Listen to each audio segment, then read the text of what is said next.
Many moons ago, I went to see a therapist about my relationship with my mother. And I don't need to provide any detail regarding that other than to say that this therapist suggested that the only option for me was to stop spending time with my mother. No contact wasn't a phrase back then, so we'll just use that. She wanted me to go no contact with my mother. And I asked her why.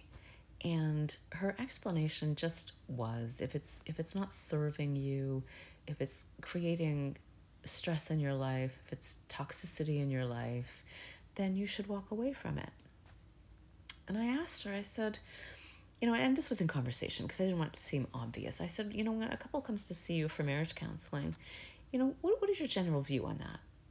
And basically her general view was that once you've reached the point where you're going to come to therapy or marriage counseling, the marriage is already over. And you're really just here for me to therapize you out of it and to move on with your life separately. And that was all I needed to know.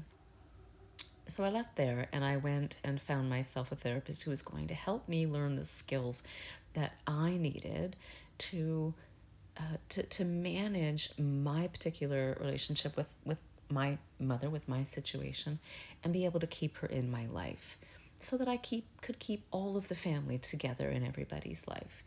And unfortunately, this is something that I did because of what I do for a living.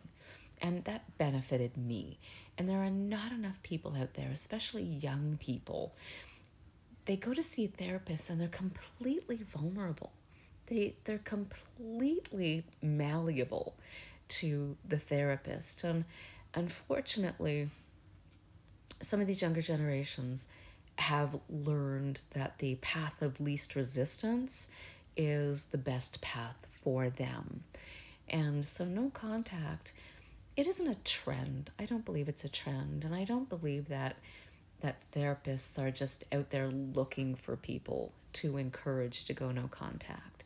I think that there are a lot of disinterested, lazy therapists. I think that there are a lot of therapists with their own personal issues and biases. I think that it's up to the client or the patient to find the right therapist to work with.